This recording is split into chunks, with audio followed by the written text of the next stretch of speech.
Welcome to the Da Vinci Academy Histology video course. The entire video course is available on YouTube and covers all of the fundamental principles of histology and relevant cell biology. You can find all of the videos from the course by clicking the histology playlist link in the description below, and then you can access the corresponding practice questions and histology lab videos by going to our website, which is also linked in the description below. All right, so this is the second lecture for cytology. And in this lecture, we're going to be talking about the processes of mitosis and meiosis. So first, mitosis. This is the process by which cells divide into genetically identical cells. So that's the key differentiator from meiosis. So you start mitosis with 46 chromosomes, and then each daughter cell has 46 chromosomes. And so this would be called 2n. N is equal to, in the case of humans, is 23. And so since you have 46, it's 2n. Same thing here, 2n. All cells in the human body are produced via mitosis except for the gametes, and that makes sense. Gametes are for reproduction, so you want to produce genetically unique individuals, versus mitosis when, say you're reproducing cells in the kidney or the GI tract. Those organs you don't need to create genetically unique daughter cells. You just need new cells to replace the old cells, carry out the same function. So over here we have a diagram that gives you an overview of mitosis. You have interphase first. This is where the DNA is replicated before it undergoes cell division. Then you enter into prophase. Then prometaphase is a subphase between prophase and then metaphase. Then you have anaphase, and then you have telophase and cytokinesis, which is actually the cell division part. We'll go through each of these over the next few slides. So we'll go over the cell cycle very briefly. We've touched on this in previous lectures, and we're going to talk a lot about it in the next lecture, but just to remind you of the phases. So first you have G1, and the S phase is where you have DNA replication, okay? Then you enter the G2 phase, which is where then you're getting ready for the M phase, which is mitosis. Now, G1 through the S phase, through G2, this is all interphase. And then the M phase is prophase through cytokinesis, or cell division. Now, during DNA replication, this is when you go from 46 chromatids and 46 chromosomes to 46 chromosomes and 92 chromatids. So let me explain this. We'll go to this whiteboard here. So you have a chromosome here. This is a centromere. And then this gets replicated during the S phase. And then you generate this like this. And so each of these is what's called a chromatid. Now a chromatid is a newly replicated chromosome. So you replicated this and generated this. So this is a chromatid. And then this is called a chromatid as well. These are what are called sister chromatids. So because you have two together. This combined is called a chromosome. So you have 46 of these pairs essentially, and then you have 92 of these after replication. Then you go through the phases of mitosis, and then you eventually pull these apart during anaphase, as we'll show you, to where you have these. So you've pulled them apart, and these end up in the daughter cells. So then you have 46 and 46. And that's 46 chromosomes and 46 chromatids. And that's how you maintain the same level of chromosomes throughout cell division in mitosis, is by replicating them, keeping them together, and then pulling them apart into two separate copies. So after interphase in the G2 phase, you've now entered into prophase, this is the beginning of the M phase of the cell cycle. So during this, the chromatin then condenses into chromosomes, and then the nucleolus disappears. So then you enter into this prometaphase, which is sort of a subphase between prophase and metaphase, and the nuclear membrane breaks apart, and you can see that starting to happen here in prophase. And then the polar microtubules push against each other. You can see that beginning here, and then you can really see it here. And then these centrosomes are on opposite ends here, at the ends of the microtubules that are sort of coordinating all this coordinating the microtubules, joining with the centromere of the chromosomes, getting ready for the metaphase. So during metaphase, the microtubules have now coordinated the alignment of these chromosomes along the metaphase plate, where they're in a single line down the middle of the cell, because during cell division, you're essentially going to pull this cell apart into two cells. So you got to get these here, and then you're going to pull the chromosomes apart so that you can equally divide the chromatids into each daughter cell. And so that's what happens during anaphase, is then you begin to pull the chromatids apart. And so you've had this here. So again, each of these units is a chromosome, and you have 46 of these. Each of these is a chromatid. So these are sister chromatids. They're genetic copies of each other. This is a chromatid, and then at this point, you still have 92 of them. You've pulled them apart, and then you pull them apart like this, to where then you're going to have like this, and that's what you're seeing here. So this would be here, this would be here. Telophase, the nuclear membrane begins to reform, and you can see that here and here. The nucleoli reappear, and the chromosomes unwind into chromatin. So you've separated the genetic material equally into each potential daughter cell, and then you're getting ready for cell division. And that's where cytokinesis is. So you have myosin 2 and the actin filament ring contract to cleave the cell into two daughter cells. So you have that happening here. And then the daughter cells are what are called diploid, meaning they each have 46 chromosomes. So then you've split the cells into two daughter cells where they have 46 and 46. So now they're chromosomes, because they're now called chromosomes again, because a chromatid is just a newly copied chromosome. You've gone beyond that point, you've pulled the chromatids apart, and so then you have 46 chromosomes and 46 chromosomes. So again, just to summarize, you have interphase. This is the G1 S phase, where you replicate. You go from 2N to D. D refers to the number of chromatids, to 2N, 4D, because you still have two chromosomes, and then you have 92 chromatids, because 1D corresponds to 23.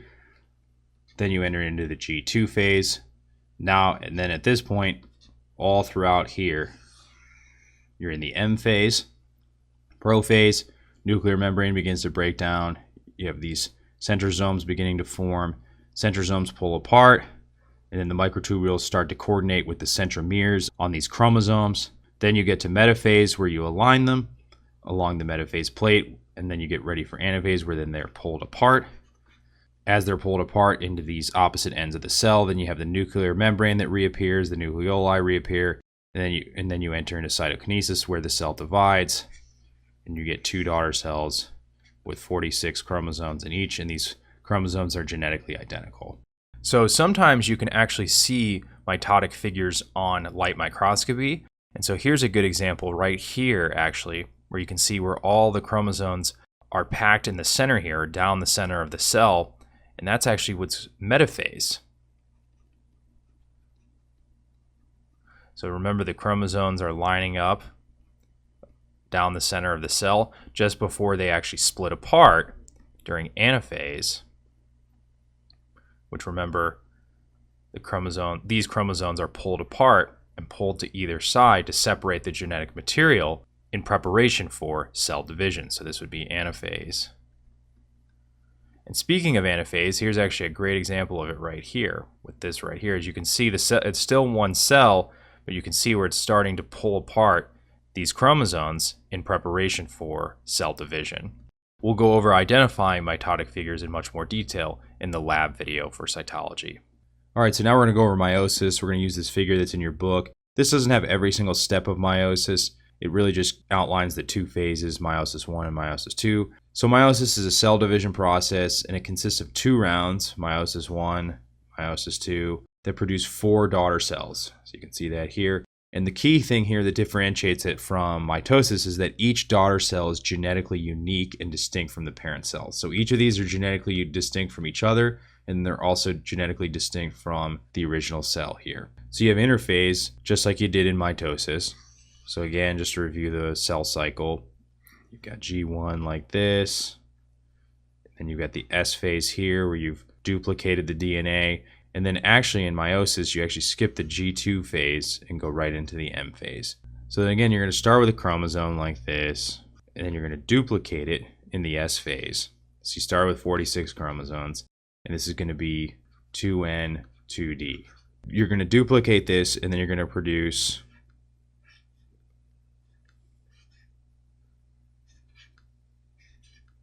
and so you're going to have sister chromatids here connected at the centromere.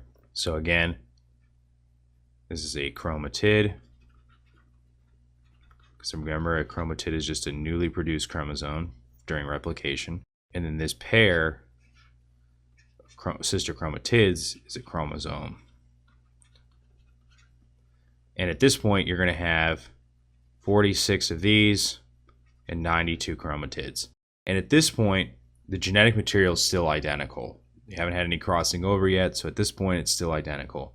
Then you're going to go into meiosis. So interphase is followed by meiosis 1 and then meiosis 2. And then each of these consists of the 4 phases that you saw in mitosis. So prophase, metaphase, anaphase, telophase, and cytokinesis. So meiosis 1, just an overview. So the purpose here is to divide homologous chromosomes into 2 daughter cells, which reduces the number of chromosomes in each cell by half. So it's called reductional division. And so first, homologous chromosomes means that it's analogous chromosomes, one from the mom, one from the dad. So we could say this is D for dad, this is M for mom. So these carry analogous genetic material. It's just that you've inherited one from dad and then one from mom. So then you're going to divide these homologous chromosomes into 2 daughter cells, as you can see here. So you can see this pair here was then divided. It was divided here, and then this pair here ends up in this cell here. And so each chromosome, remember, so we'll go over here. This is a chromatid, this guy here, and then this is a chromosome. And I keep repeating this just to make sure, because they can be confusing, and I just want to hammer it so that you remember it easily. And with meiosis 1, remember you started with 46 chromosomes and 92 chromatids. And this is 2N4D. Then you go to, at the end of meiosis 1, you produce these daughter cells. So you're dividing these in half. So you're giving 23 to one and 23 to the other. So you're going to have 23 chromosomes. So each daughter cell will have 23 chromosomes, but then each daughter cell is going to have 46 chromatids. And so it'll be 1N2D. And that's because you're dividing these pairs. So you're dividing this here, and you're passing these pairs onto here, and these pairs onto here. And so you have 23 pairs of chromatids. So you double it, and that's how you get 46 chromatids in each one. So each of these has 23 chromosomes, 46 chromatids, just like that. So prophase 1 is just like prophase and mitosis. So you have chromosomes condensing together like this. You have the nuclear membrane breaking down like this. And then you have homologous chromosomes that come together to form a tetrad, which is 4 sister chromatids. So this right here would be homologous chromosomes.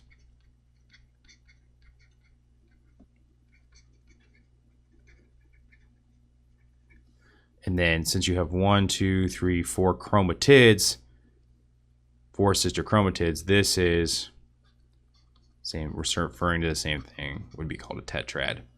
And remember, 1 came from dad and 1 came from mom. The other key thing here in prophase 1 is crossing over of genetic sequences. So you go from this, you have pairing up of the homologous chromosomes to forming these tetrads, and then you have crossing over that occurs. So as you can see here, this genetic material went here, and this genetic material went here. Same thing here. You had this go here, and then this go here. And so now you've developed genetically unique material. So then you have metaphase, which again is similar to metaphase and mitosis. And then you have the metaphase plate, you have the centrosomes on opposite sides, and then you're going to have the homologous chromosomes line up like this. And so this pair has lined up here, and then this pair has lined up here. And so you have ones on either side, because remember, you're going to eventually pull these to the side during anaphase, and so you're going to equally divide these homologous chromosomes. One in this homologous pair, one is going to go this way, one's going to go that way. Same thing here, one's going to go this way, one's going to go that way. Because remember, you're dividing the homologous chromosomes up between the daughter cells. So again, if we show anaphase, similar type thing as you have in mitosis. You got the centrosomes like this. And then you got the microtubules like this. And you're pulling apart the homologous chromosomes. So you see this pair here, this is a pair here. You know, remember, one from dad, one from mom. This is going to go this way, this is going to go that way. This is this other pair here.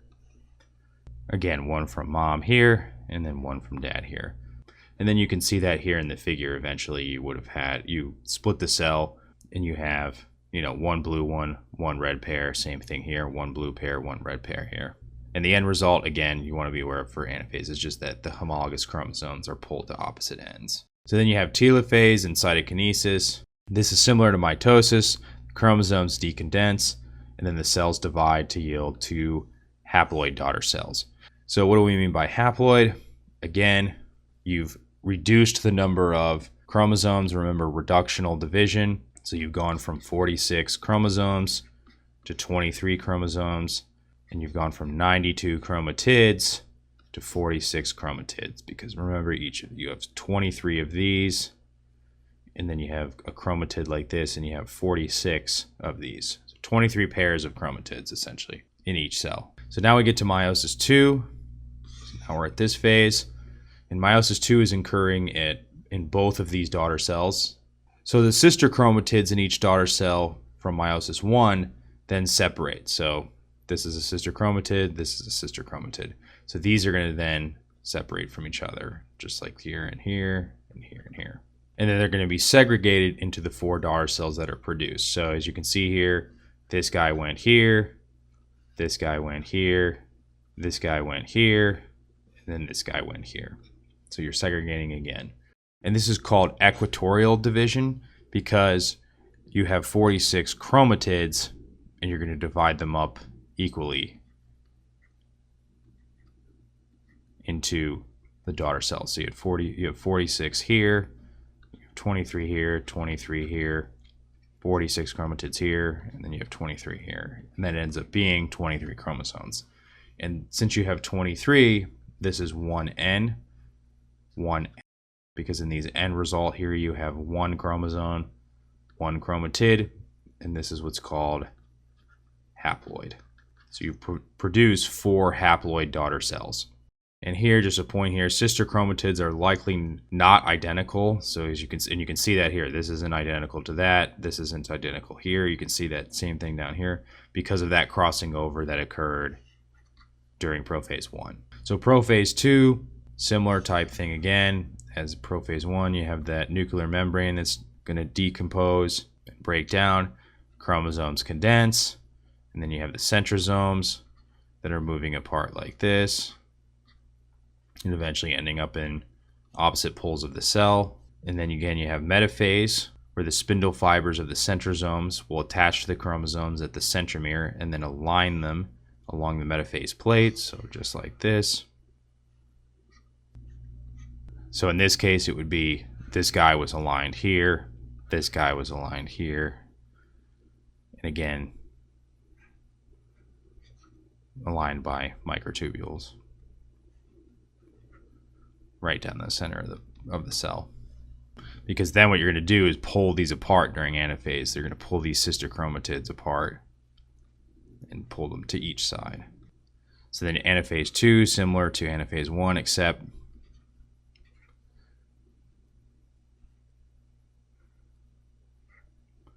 you're pulling these sister chromatids apart. So like this, so this chromosome got its sister chromatids pulled apart. So this guy went this way, this guy went this way, and then same thing down here. This guy went here, this guy went this way. And so eventually they're going to be pulled all the way to the ends so that then you can undergo telophase and cytokinesis, where again the chromosomes decondense, the nuclear membrane reforms. You have the nuclear membranes forming on each side. Chromosomes are decondensing like that. And then they divide during cytokinesis to give you 4 haploid daughter cells. So again, 23, 23, 23. And again, that came from 46 being split here and here. So again, we say it again here, they're haploid, meaning they had half the number of chromosomes as the original cell. Remember, the original cell had 46 chromosomes, and thus only have 1 copy of each chromosome. And then just to whiteboard this again one more time, just so you have a summary. If you think you have it down, you can skip over this part, but just so you can have it down. So again, we started with 1 cell, and it had 46 chromosomes. And it was 2N, 2D.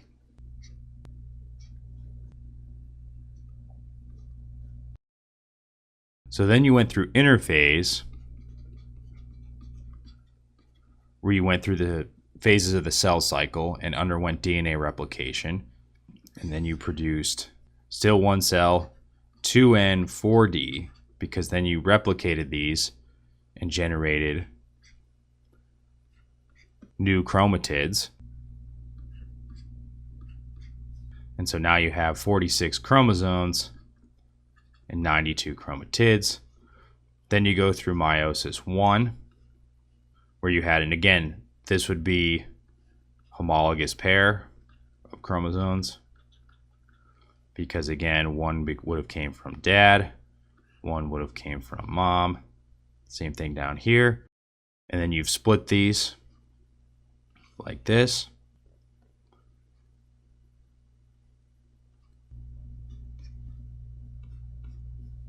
And then here you're 1N, 2D, because then you have 23 chromosomes, 46 chromatids, because you've reduced the number of chromosomes by half. Then you undergo meiosis 2, where then you equally divide these chromatids. So you're going to split these 46 chromatids up in each one into 4 haploid cells.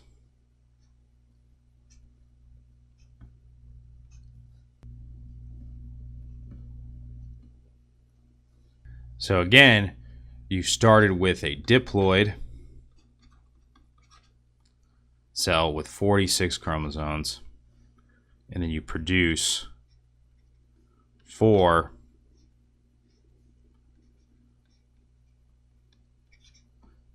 haploid cells with 23 chromosomes each. And remember, gametes are the major cells in humans that undergo meiosis. So in males, this will produce spermatocytes. And then in females, this will produce oocytes. Thank you for watching this video from the Da Vinci Academy Histology video course, which is completely available on YouTube. To access the corresponding practice questions and histology lab videos, go to our website using the link in the description below.